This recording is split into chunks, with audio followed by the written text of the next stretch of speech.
Hey, this is Makarov owner. So I have a spot here, a couple of them, where rodents got into the house, and the little bastards, they chewed a hole right down underneath not only this outlet, but probably one or two others. So two of them are accessible. The third one's kind of hidden behind a dresser.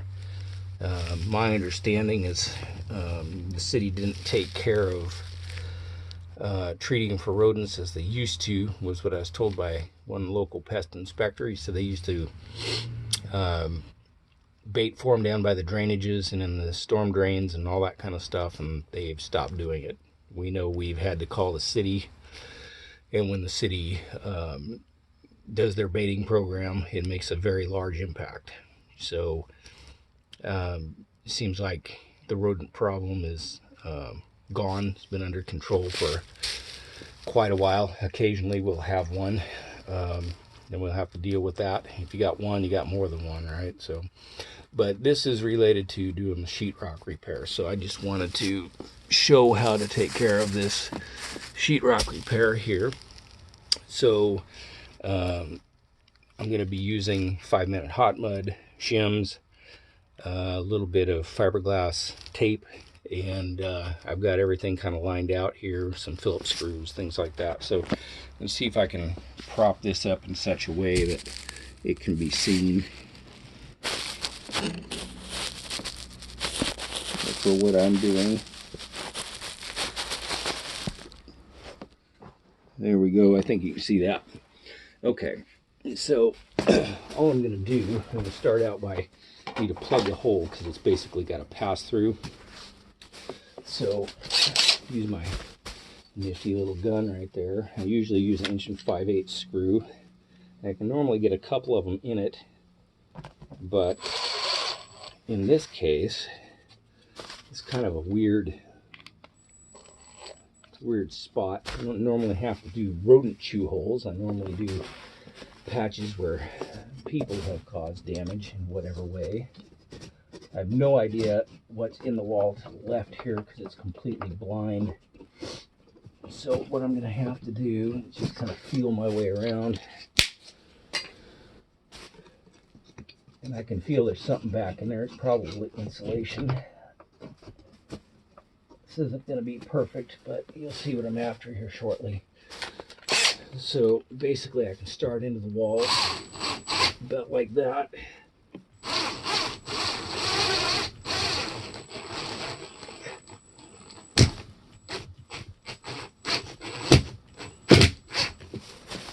A lot of the time you can't sink the screws like I just did. I'm going to take that one out as a handle, see? Now if that was raised up, I would go ahead and do my patch and then I would remove that screw, but since I was able to sink it without splitting the shim, that'll just stay there forever. So now I'm going to mix up some hot mud. This usually takes 3 or 4 layers of material. It's a very small, kind of tricky hole to get after. So I'm going to move my hot mud over next to the water. I always cover right below where I'm working with plastic because it's painted plastic is super cheap. So I'm just going to focus on this one patch area. I have a second one prepped, but I don't want to be moving back and forth while I'm doing video. Otherwise, I would go back and forth. So basically, I have everything I need here already. So I got a little thing of water. My spray texture I had in a sink. I like the water base, the orange Homax orange label. It is water based, and I can just throw it in the sink, let it warm up, and you'll have a lot better flow out of the can if you do that.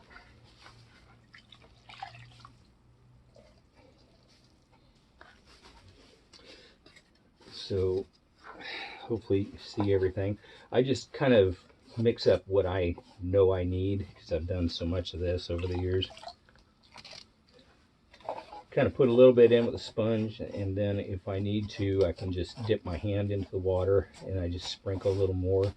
And what I'm after is a pretty heavy paste for my first go. And the reason that I don't have tape on the wall yet is what happens is the tape kind of ends up pooching out and getting kind of weird and lumpy. So if I just put the material in, put the 5-minute hot mud in, then I can apply the tape right after it. And what we can do is just give it a few moments to kind of firm up and then press the tape in over the top of it. I'm not looking for perfection. I know I'm going to need 3 or 4 layers of material. So I just want to make sure that it's not high, and I'm just trying to kind of fill the void. So I'm going to go right back over it with tape anyway. So in fact, I'm going to reach over and get that now. So it's just the yellow fiberglass tape, and I can just cut off what I believe I need. The booty covers, you can see that one's been worn before. I keep booty covers in my back pocket anytime I'm inside somebody's house, whether it's mine or whoever's. And these aren't for when I'm on the work area, it's for when I'm leaving the work area. So once I get off my plastic or other cover, I put these on so I don't track all over the house. There's nothing worse than looking back and realize you left nice white footprints behind you. Especially if it's for someone else. It's kind of pretty tacky, right? Believe me, they will not appreciate it. And you won't either, because depending on what it is, might get fairly expensive for you and for them. So I want to make sure, like these little strands, I don't want those in my mix because they will become problematic for me. It's going to make it much harder to work. That material is already firming up. So I might be able to use what's left here or not. See, that's beyond the point where I can use it. So I keep a bucket of water and a sponge, my knives and all that stuff right next to where I'm working. So like in this area, I'll probably use, I might even use a shim, or I like a little mini bar. The mini bar works great for a lot of different things, like even cleaning out the bottom of this mud tray, right? So you want to keep all your stuff kind of free of any kind of material that's going to get into your additional layers that you're going to put on, because then all you're going to do is be streaking and dragging material around, and that's not, you know, it's counterproductive. You waste a lot of time doing that. And I just put it right back in my mixed water. That way I'm not running around. I don't need a garbage can. Although if you're using 20-minute or 40-minute, I haven't really seen it 5, but 20-minute mud or 40-minute mud, that stuff seems to hot up. If you're putting the refuse into it, the time seems to speed up. I don't know why, but it'll drop from being a 20-minute to being a 10 or a 5 or whatever. The more you mix, the faster it gets, it seems like. Just my experience. And I'm going to go ahead and wipe this out. I got this little container pretty full, but I'm going to wipe everything down. So like I say, I don't want this getting into my wall. This isn't a great big area, and it isn't going to take long to get done. So I don't know how long this video will be. When I'm done, it will be completely patched and textured in one go. And that's why I'm showing this. It's how to do this in you know, really just a few minutes. Probably be less than 20 minutes, and I'll be done. I'll be patched. I'll be moving on. In fact, in that time, I could do more than just the one mix. I could go on and do other patchwork, possibly in the area, but for the purpose of this video, I'm not going to do that. Now the next layers here are going to be thinner. They're not going to be as thick. And I want that because I'm just going to smooth out. I'm not trying to do a big, it's not like I'm trying to plug a hole like I just was a moment ago. So,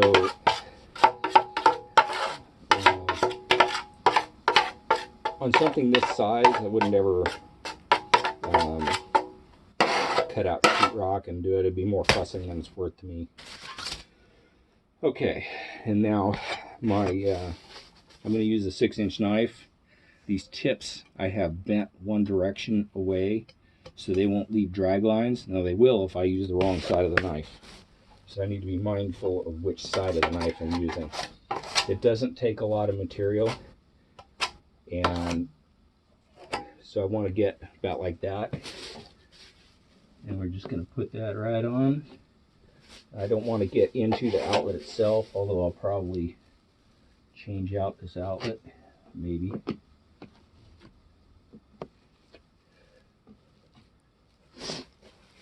Okay, I'm going to go to the mini bar. Yes, I have a mini bar in my house. It is not the one you're thinking of, though.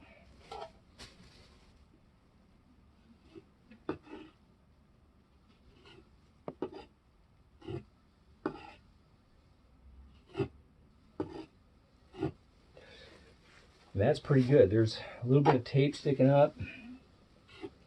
If you have an area that you're working on and it just you're going to reach a point where you're not benefiting yourself to putting more material on and to work that spot, the point will come. And if that does, you need to stop, because all you're going to do is just keep putting stuff on and having to fill and work the spot, and you're not making any progress. You're just repeatedly working the same area for no benefit at all. So that spot is done. Now if I was working the other spot, I could take this, I could run over there and install that into that hole if I had it already prepped and plugged like this one, and it would be ready to go. This would be perfect for filling that, and it'll be set shortly. I mean, a few more moments, you won't even be able to work it. A lot of people don't like using 5 minute, but I use 90% of mine nowadays is 5 minute, and the other is 20 minute. I would say also in this video that, off topic, this is my first day, or last day rather, as an Oregon contractor. I'm letting my contractor's license go for the first time since 2004. Thank you, Kate Brown, for scaring all of the residents of our state half to death, to the point they don't want anybody working in their house. So, you know, when you see contractors leave here and they go to red states and they all vote Republican, don't be surprised. I've been voting Republican for a long time, and no, I did not vote for Kate Brown, and yes, I am an avid gun lover, so and hunter. So anyway, that's my spiel on that. We're going to give this a few more moments. I'm going to go ahead and tap the edges, and what I'm looking for is, you see, you got a little bit on my finger, but I'm looking for something that I kind of don't want to do that anymore. I don't want it to be tacky. So there's an impulse to start working that too firm. If I was putting additional layers on, I could do that, but at this point, but I think I'm going to get away with just 2. So I might have to do minor touch-up, but we're going to see. In the meantime, we're just going to let that set a little bit, and then I might as well shake up my texture. And I can clean my mud tray and get things maybe a little premature, but start getting things ready to move to the next spot. Normally I'd be bouncing between multiple spots and circle back to this, and that would give me time to let this set, but not for the purpose of this video. We're not going to do that. So go ahead and as far as tools, many times I'll usually use an 8 or a 10-inch knife, and then I'll use a 12-inch knife. The little flat bar is very handy. A little sheetrock saw, utility knife, shims and screws like sheetrock screws. 5 or 20-minute hot mud. 5 minutes my preference. I use the majority of that. Booty covers. In this case, I'm not going to have to use booty covers because I never stepped onto the plastics, just my knees on here. And then I got a little travel bag with all that kind of stuff. I like to kind of pre-warm my texture in the sink because it just helps with flow. Like my Milwaukee impact gun, just makes things a lot quicker. My 5-minute hot mud or my 20-minute, I like to put a garbage bag around that because, or maybe 2, because I don't want that white powder coming out in places that I don't want that white powder to be, on a floor, some random area where you go, oh crap, now I got a mess. I like my tile sponge. Tile sponge is awesome for doing this. And you'll notice I don't have any sandpaper anywhere here because I don't sand this stuff. So all I'm going to do is simply wipe it down here once I get it to the consistency I want. And it's almost there. I could probably do it now, but once again, it's probably just a hair early.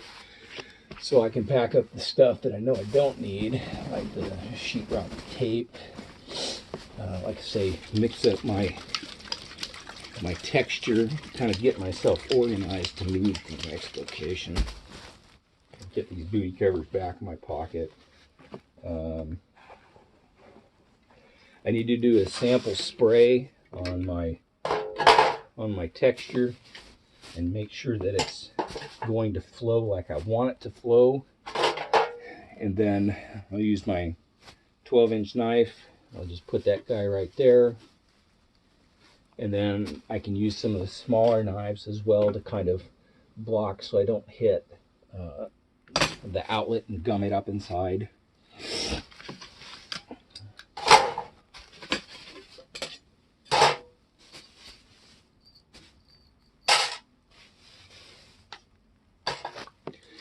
Okay, so I'm going to do a sample spray. What I like to do nowadays, instead of just doing it on the wall, you shoot it into the bucket, your clean out bucket. And there's a very specific reason for that. So I go all the way, the pointer part goes all the way clockwise. And you can adjust it from there, very adjustable. So I'm just going to shoot my spray into the bucket. And I don't like that. I don't like that either. There. You hear the difference when it started to flow? Okay. So now I can take my tile sponge if we're ready here. It's pretty firm. It looks like it's pretty well ready to go. And basically I'm just trying to get rid of the straight lines. Wipe down along the molding. You want to get rid of ridges. The lines are what show. Low is good and high is not your friend. And I have a little bit of exposed tape right there. In this case, you know, I'm a little mixed on whether or not to do anything on that, but it's going to take just a moment longer. And I am very fussy about this stuff. So I am going to go ahead and coat that again. I don't want to, but you know, the fact is I would rather coat it again than go, you know, I should have coated that and I didn't, and that bothers me because it will bother me a lot that I didn't do that, and that's just me. So just mix just a little bit. isn't going to take a lot.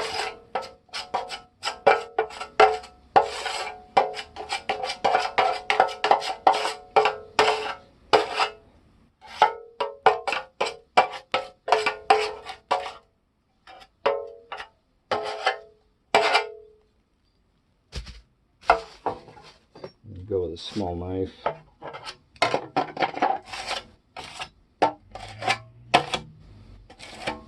I'm kind of working it down to where I have a bunch along the edge.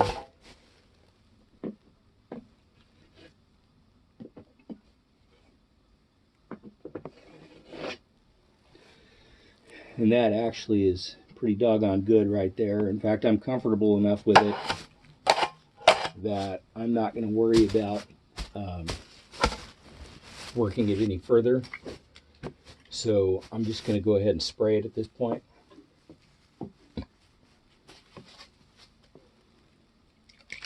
And make sure I'm still flowing. That looks good. And like I say, I want to block this outlet so I don't want crap getting in there.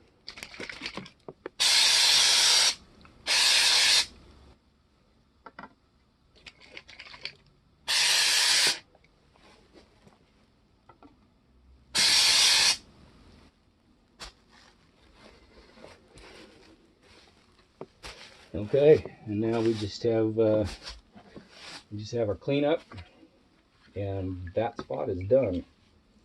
Now you can see no sanding, didn't take very long, and I don't have to come back and work the spot at all.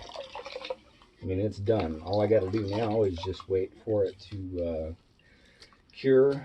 As far as dry time, it's going to be solid here within just a short time, but it's not going to be dry to paint. So people always ask me, you know, how long do I have to wait? I always say, you know, 2 to 3 days. You'll be able to see the color change. It'll go from kind of a pasty gray to a solid white, and once it's a solid white, then you should be good to go on your paint. But in the meantime, that's what we have, and it's a whole lot better than what we started with. And when that's all painted, you may notice a little something, but you know, it would probably be a little more flat than the surrounding texture, perhaps because as heavy as I went, but that's all you're going to see. You're not going to see lines or holes or anything else, and you're going to have to look for that patch. And in fact, there's another spot over here that is already kind of flatter than the surrounding. That I can tell you that's on a tape joint. So, you know, one versus the next, it'll kind of end up blending itself in. I have to go over this entire upstairs before it's painted anyway. So, anyway, have a good day. Thanks for watching.